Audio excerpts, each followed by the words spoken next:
Hi guys, it's Betty here on my mum's TikTok. So today I'm just gonna make a quick crunchy chicken and chips because that's what I fancy for iftar.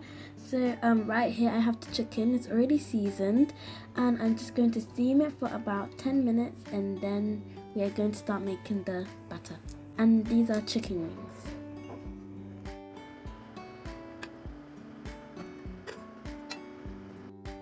So now I'm going to be making my batter. So I'm going to be putting in plain flour, some water and my mum's seasoning salt.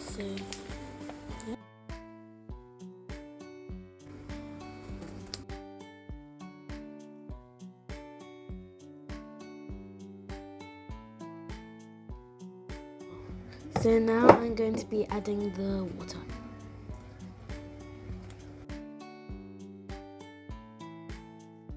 So now I have dipped it inside of my batter, so now I'm going to come and fry it.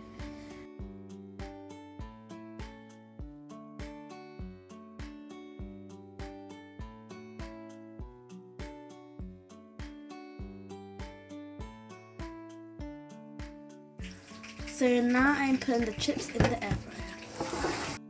So this is the final product of my food. So I made one for my brother, myself and my sister. So I hope you guys use this recipe to make it for your family as well and see how they enjoy it. Bye!